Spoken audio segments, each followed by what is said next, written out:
Hello everybody and welcome back to the channel. Here's one I've been meaning to get around to for some time now, and that is the Marvel Legends Spider-Man vs Morbius 2-pack. Both of these figures, or at least variants of these figures, have been released previously, so some people may have hesitations about a second dip. So let's take a look at these today to see if they are worth that double dip, or if you're brand new and you've not picked these up before, which versions are the best to go for. So let's kick off by taking a look at the plastic-free packaging. We all know and accept it, I suppose is the way to phrase it. We've seen plenty of these now across the last year, very similar to what we've seen before. Of course, it is this cardboard casing, quite flimsy, thin card at that. And we have this central image on the front of the packaging. We see the Spider-Man logo, which is great, at the bottom there. And then we have these two photographs of these very stylized, very posed versions of these figures. These look great. These look really dynamic. I really like the posing and the photography here, or it might be digital rendering, I'm not sure. But it looks pretty cool. It looks really dynamic. It looks fun. They're action posed, which is great. Behind them, of course, we have this sort of collage effect of the characters taken from the comic book pages, and this looks pretty cool. So all in all, you know, whilst it's a little bit bland in terms of the overall design, the colours are fine, they work nicely enough, and the image is quite striking. So you can put this on display. It's not going to blow anyone away, but it does its job. Now, if we look at the side panels, I really do like the approach that Hasbro take to this packaging, because on one side panel you get comic book references or images from the source material of these characters, which is great. So you can put this on display if you put them on the side profile on the shelf, or you can flip it and look at the other side panel and we see digital renderings of the action figures themselves. So depending on how you like to display your figures, if indeed you do put them on their side on a shelf, then you have the option there of keeping that consistent across your collection, which is pretty fun. Now, if we look at the back of the packaging oddly always tends to be a little bit more attractive than the front with this design. I'm not quite sure why, but they have a more interesting collage behind the figures, taking all those different images across the years, and then we have another couple of images of these figures themselves and their various accessories, of which is quite limited with this set. I'm not going to beat about the bush, but we'll take a look at that a little bit later. Okay, so to kick us off with, I'm going to take a look at Morbius. Now, I'm going to deal with the elephants in the room with this figure straight off the bat, because of course this is a straight re-release of the previous Absorbing Man Wave Morbius, the Living Vampire. There are no differences here whatsoever, except for maybe some minor tweaks to the red paint, because rather than have that bright, vivid red, this is a little bit more muted, a little bit of a darker red tone, which I actually do prefer, so I think this works better on this figure. But other than that, there's no real changes to this figure or the accessories, which is underwhelming, and I think it's going to frustrate a few collectors since they're being asked to buy the same figure twice. It would have been nice if they changed the head sculpt or give us a few extras to warrant that double dip. Now, in terms of the sculpt we got though, if you didn't get that Morbius first time around, it's a pretty nice sculpt, I have to say. I really do like the snarling face, the fangs. We see the detail of the tongue and the teeth and the mouth, which looks really good. In terms of paint washes, there's a little bit. The paint apps themselves are nicely applied, but it's a little bit basic, a little bit bare bones. There's no washes running through the hair, for example, which would have been nice. Some blue tinting would have given it a bit more depth and texture. That is sadly lacking. Likewise, if we look at the body, of course, no changes here whatsoever in terms of the sculpting. It works very, very well in terms of what we have. There's no reason to really change this, to be honest. But again, in terms of paints, there's not an awful lot going on. In fact, there's nothing. It's just the bare plastic in which it was moulded on. The exception are the hands, and if we take a closer look at those hands, we can see that actually in the hands and on the forearms, there's actually some washes running through this to accentuate the veins. It gives it a little bit more depth, gives it that bit more texture, which works really, really well. And I have to say, I wish they'd applied this kind of logic to the rest of the figure, just giving it a little bit of a wash here and there to make it feel less toyetic and more of a collector piece. Now, as with the first release, he does come with two versions of the cape. He does have this natural flat version of the cape, and then of course he does have the expanded wings version that we'll see a little bit later. And they're held together through a peg and a peg hole in the back of the figure. So you can remove this if you don't want to have the cape at all, and they're easy to swap out. I think this works for the most part. It does fit in quite snugly and it holds its place quite well, and I think this works pretty well all in all. As for the legs and feet, well, it's pretty much standard fare for Marvel Legends. There's nothing really new or innovative here at all, and again, in terms of the paint apps, non-existent. Looking at the articulation, I do want to point out that the collar is a little bit flexible, it's like a soft rubber, and there is a ball joint at the top of the neck, allowing the head to move from side to side, but it is a little bit restricted. You can move it left and right a little bit as well, but again, it is quite restricted because of that cape. Now he can nod his head up and down, well he can nod it forwards, but not a huge distance back. Again, the cape is definitely causing issues. Now he does have ball joints in the shoulders, so he can lift his arms up and out. There's a complementary bicep swivel as you would expect, and there are double joints at the elbow as well, which is all great stuff.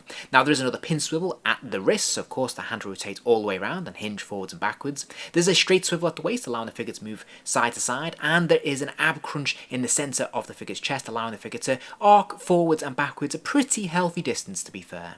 There are ball joints in the hips, allowing the legs to kick out to the side. There's a complementary thigh swivel, and there's also another one at the lower leg as well.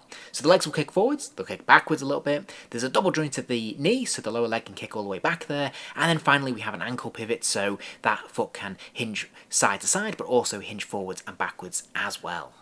Sadly, there's no surprises when it comes to accessories. We just have the two versions of the cape. We have the flat cape, and then we have the extended wing cape. Both of these obviously plug into that back socket as we looked at earlier.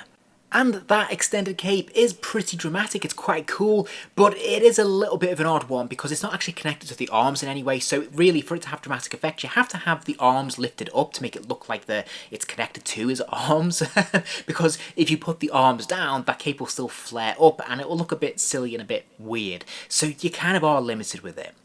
So, all in all then, my final thoughts on this figure, I'm going to give this 3 stars, and that is because this figure is pretty good. And 5 or 6 years ago when this figure was first released, it probably would have been a 4-star figure because it seemed quite inventive at the time, and obviously a brand new version of this character that we've not seen before, which is brilliant.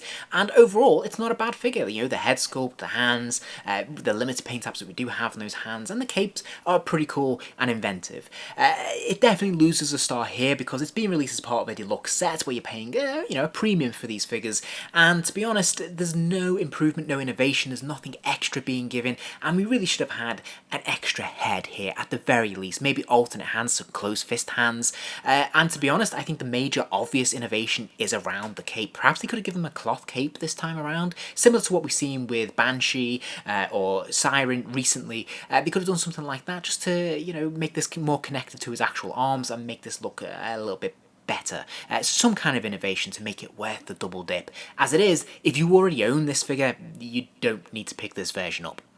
Okay, so let's take a look at the 6-arm Spider-Man, and for me this is the one I wanted to buy this set for because I actually didn't own this first time around, and yes, this has also had a previous release. A pretty horrible release in my opinion. I wanted to pick this up at the time because I've always wanted a 6-arm Spidey, but it just looks so horrible when I saw it in person, I had to pass on it. So thankfully Hasbro have rethought this figure and added a little bit of innovation to make it more palatable a second time around. That said, I've still got a few issues with it. But as ever, let's kick off by taking a look at this head sculpt. The sculpt is different. I don't think we've seen this sculpt before apart from on the previous release. And it just looks slightly off to me. It looks a little bit too thin and narrow. I could be wrong on that. Obviously, I suppose it's open to personal preference, but I don't think this is your typical Spider-Man sculpt.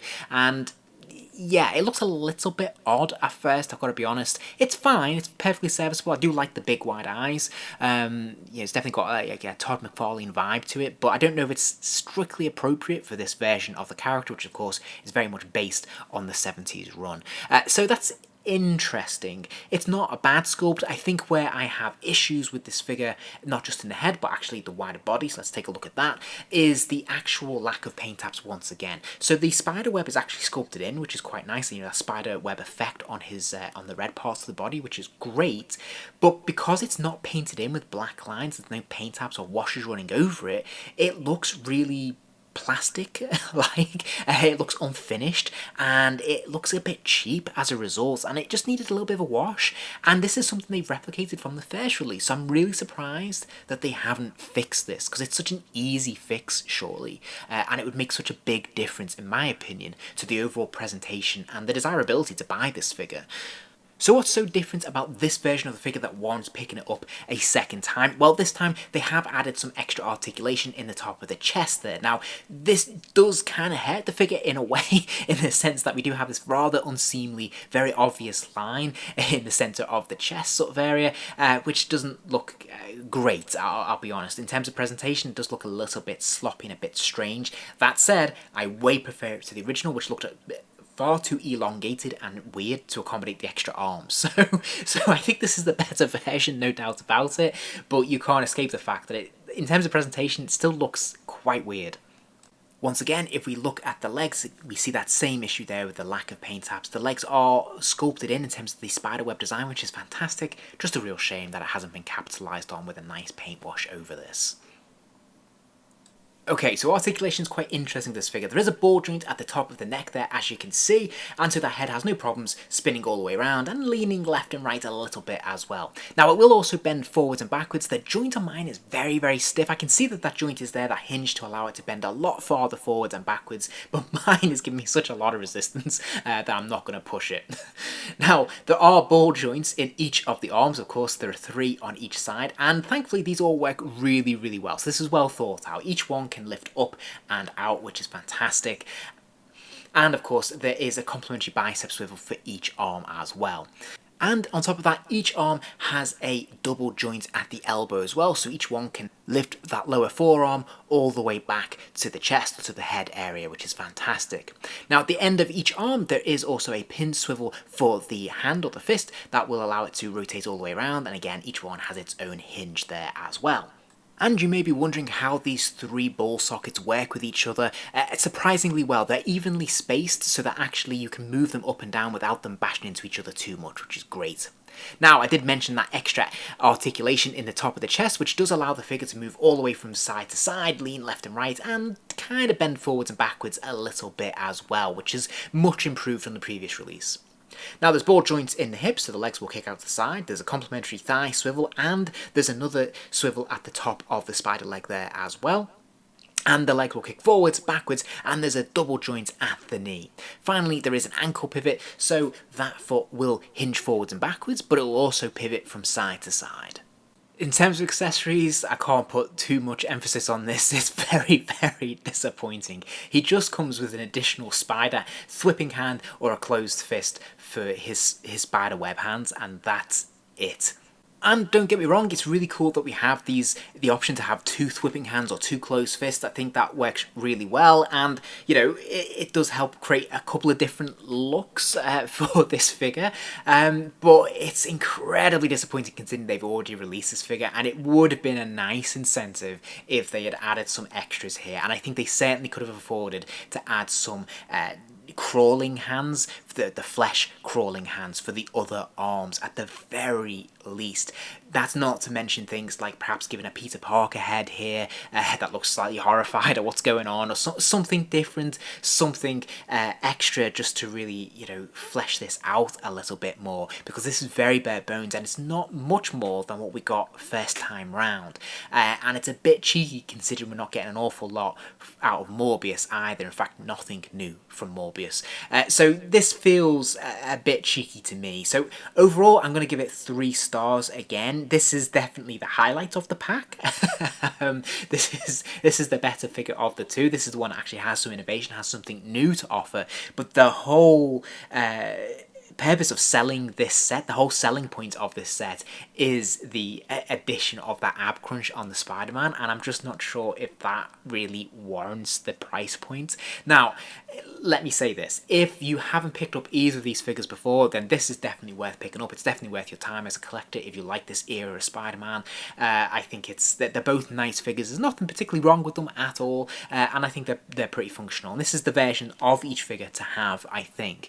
That being said, though, if you already bought these figures in the past, then yeah, it's going to be a hard sell to pick these up again, because they're not much better than first time around. If you enjoyed this video, please do give it a like, and remember to subscribe as there'll be plenty more videos soon.